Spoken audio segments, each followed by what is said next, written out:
한 주 동안 있었던 정치권 이슈를 콕콕 집어서 정리해 드리는 순서 주간 이슈픽 코너입니다. 강민지 기자 나와 있습니다. 강 기자 어서 오십시오. 안녕하세요. 네, 첫 번째 이슈픽 볼까요? 한지붕 두 국회 결말은 강대강 대치를 이야기하는 거군요. 네, 말씀하신 것처럼 22대 국회가 정식 개원을 했지만 네. 여야 대치 계속되고 있죠.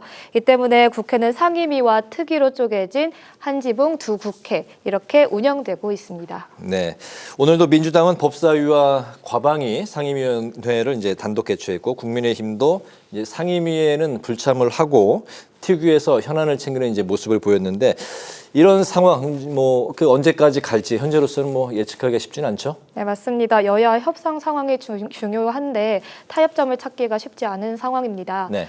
국민의힘이 오늘 원구성 전면 백지화를 요구했지만 민주당에서 받아들일 가능성 거의 없기 때문입니다. 오늘 의총에서도 대응 방침이 결론이 안 난 만큼 국민의힘의 상임위 보이콧과 특위 정치도 당분간 계속될 것으로 보입니다. 이렇듯 여야의 갈등은 증폭되는 가운데 우원식 국회의장은 민주당의 13일 본회의 개의 요구를 받지 않고 주말까지 협상의 시간을 준 상태인데요. 민주당은 협상이 안 될 경우 17일엔 본회의를 열어 남은 상임위원장도 선출하겠다는 의지를 보이고 있습니다. 하지만 국민의힘은 민주당의 원구성을 인정할 수 없다는 입장인데요. 다만 내부적으로는 7개 상임위원장 자리를 맡아 원내에서 싸워야 한다는 목소리도 커지고 있어서 협상 가능성도 남아 있습니다. 현재 당에서 운영하는 특위는 국회 상임위와 달리 입법 권한이 없기 때문인데요. 특위에서 법안을 마련해도 민주당이 다수를 차지한 상임위를 거쳐야 하기 때문에 실효성이 없기 때문입니다. 시행령으로 법안을 추진하자는 이야기도 있지만 한계가 있는 만큼 주말 사이 국민의힘이 협상 테이블로 나올 가능성도 제기가 되고 있습니다. 네, 민주당이 협상이 이제 안 될 경우에 17일, 그러니까 다음 주 월요일이 되겠네요. 네, 맞습니다. 네, 상임위원장 나머지 이제 7개 상임위원장을 선출하겠다. 결국에는 이제 민주당이 가져가겠다. 이런 의지의 표현인 것 같은데요. 알겠습니다. 두 번째 이슈픽 볼까요? 한 명뿐. 이거는 무슨 뜻인가요? 네, 올여름 여야 모두 차기 당대표 선출을 위한 전당대회를 앞두고 있습니다. 네. 하지만 정치권에서 이미 어대한, 어대명이라는 이야기 돌고 있죠. 이 어차피 대표는 한동훈 전 비대위원장 그리고 이재명 대표라는 이야기인데요. 이 두 사람의 이름을 따서 한 명뿐 이렇게 지어봤습니다. 한동훈의 한, 이재명의 명인가요? 네, 맞습니다. 아, 그렇군요. 국민의힘이 전당대회가 7월 23일로 이제 확정이 된 것 같고, 이제 민주당은 8월에 전당대회. 올 여름이 이제 정치권의 여야 또 뜨거운 정치권 이슈가 이제 부상이 될 것 같습니다. 어디한 이야기가 나오고 있는 먼저 국민의힘 상황을 좀 살펴보면 민심 20%를 이제 반영하는 전당대회 룰이 이제 확정이 됐고 한동훈 전 비대위원장 거의 언론에서 다 집중적으로 조명을 하고 있는데 나올 분위기죠. 네, 맞습니다. 실제로 한 전 위원장과 측근들의 움직임이 분주해졌다 이런 전언까지 나오고 있는데요. 네. 한 전 위원장이 24일쯤 출마 선언을 할 것이란 보도도 나왔습니다. 한동훈 비대위 1호 영입 인재인 정성국 의원도 곧 한동훈의 시간이 올 것으로 보인다며 한동훈 등판에 힘을 실었는데요. 이에 당권 주자로 거론되는 다른 국민의힘 의원들은 일제히 한 전 위원장을 향해 견제 메시지를 내고 있습니다.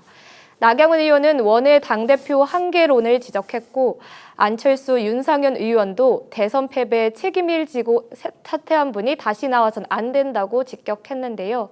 하지만 내부적으로 민심과 당심 모두 우위를 차지한 한동훈 전 비대위원장이 대표를 맡을 것이란 어대한 분위기가 강한 상황입니다. 이에 한 전 위원장에 대항할 친윤계 주자를 내세울 수도 있다는 전망이 나오는데요. 그 안으로는 나경원 의원을 중심으로 연대하는 방안, 친윤계 중진인 권영세, 권성동 의원 등이 직접 출마하는 방안 등이 거론되고 있습니다. 또 민주당 텃밭인 도봉갑에서 당선이 되면서 당 쇄신 적임자로 거론되어 온 김재섭 의원의 지도부 출마설도 나오고 있는데요. 당대회 선관위는 오는 20일부터 후보 등록을 받고 25일 전후로 명부를 확정했다는 방침으로 다음 주면 이런 당대표 후보군 윤곽이 전부 잡힐 것으로 보입니다. 그렇군요. 이번에 민주당 좀 살펴보죠. 민주당은 당대표의 사퇴 시한에 예외를 두는 당규 이제 개정안을 통과시켰는데 당내에서도 비판의 목소리가 나오고 있어요. 네, 맞습니다. 당대표나 최고위원이 대선에 출마하기 전에 1년 전에 사퇴해야 한다는 규정을 당무위 결정에 따라 조정할 수 있도록 하는 내용이 당원 개정안에 담겨섭니다. 네. 기존 당원에 따르면 이 대표가 8월 전당대회에서 연임을 하더라도 27년 3월에 예정된 대선의 1년 전인 2026년 3월에는 대표직을 내려놓아야 합니다. 그렇게 되면 2026년 6월에 치러지는 지방선거 공천권을 행사할 수 없게 되는데요. 이번 개정안에 따라서는 공천권을 행사한 뒤 대선을 준비해지는 게 가능하면서 이재명 대표가 대표를 할 수 있도록 개정한 것이란 이야기가 나온 겁니다.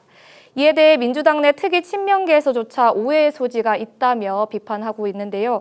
친명계 조직 7인회 소속 김영진 의원도 이재명 대표만을 위해 민주당이 존재하는 건 아니라고 직격했습니다. 이 대표도 논란이 계속되자 자신의 연임을 위한 당원 개정은 하지 않는 것이 좋겠다는 뜻을 전하기도 했지만 최고위원들이 재고를 요청하면서 결국 당무위를 통과하게 됐습니다. 네. 마지막 키워드입니다. 바로 볼까요? 네, 너무너무 그립습니다. 편지 내용인데 보면서 저도 굉장히 가슴이 아프더군요. 네, 맞습니다. 말씀하신 대로 지난해 수해 현장에서 실종자 수색을 하다가 이 숨진 해병대원의 어머니가 국방부 출입 기자들에게 보낸 편지의 내용입니다. 네. 어머니는 편지에서 아들이 너무너무 보고 싶다면서 아들의 일주기 전에 진상규명과 재발 방지 대책을 수립해달라고 요청했습니다. 다음 달 19일이 이제 최상병 순직 1주기가 되는데 정치권이 그 어머니 편지에 좀 응답을 하고 있습니까?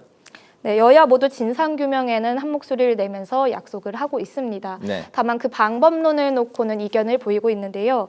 먼저 더불어민주당은 해병대원 특검법을 통해서 진상규명에 나서겠다는 입장입니다.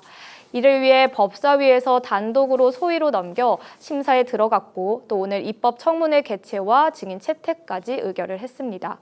민주당은 법사위원장을 확보한 만큼 7월 초 본회의에서 특검법을 처리한 뒤 윤 대통령이 거부권을 행사하면 순직 1주기쯤 재표결에 나선다는 계획입니다. 해병대원 어머니의 편지와 1주기를 계기로 시민사회에서 쏟아질 진상규명 여론을 지렛대 삼아서 재의결을 추진할 수 있을 것이란 자신감이 있는 겁니다. 이에 국민의힘은 여권의 우호적인 여론을 이끌어내려는 메시지를 연일 내며 대응에 나서고 있는데요. 추경호 원내대표는 어제 어머니에게 답신을 보내면서 엄정한 수사 결과 발표를 촉구했고 또 잘못이 있는 자들을 일벌백계 하겠다고 약속했습니다. 또 리포트에서 보셨듯이 오늘도 경찰청장과 공수처장을 만나면서 특검보다 수사에 초점을 맞춰야 한다는 점도 명확히 했습니다. 하지만 범야권으로 묶이는 조국혁신당과 개혁신당도 어제 해병대 예비역들을 만나 해병대원 특검과 국정조사에 힘을 실는 등 야권의 압박이 거세지고 있는 상황입니다. 네, 더불어서 이제 박정훈 대령에 대한 선초도 어머니가 이제 편지 내용에 담았는데 정치권이 얼마나 이제 어머니 편지 내용을 또 반영을 할지 좀 궁금하고 지켜볼 필요가 있을 것 같습니다. 오늘 주간 이슈픽 여기까지 듣겠습니다. 강민지 기자와 함께했습니다. 수고 많으셨습니다.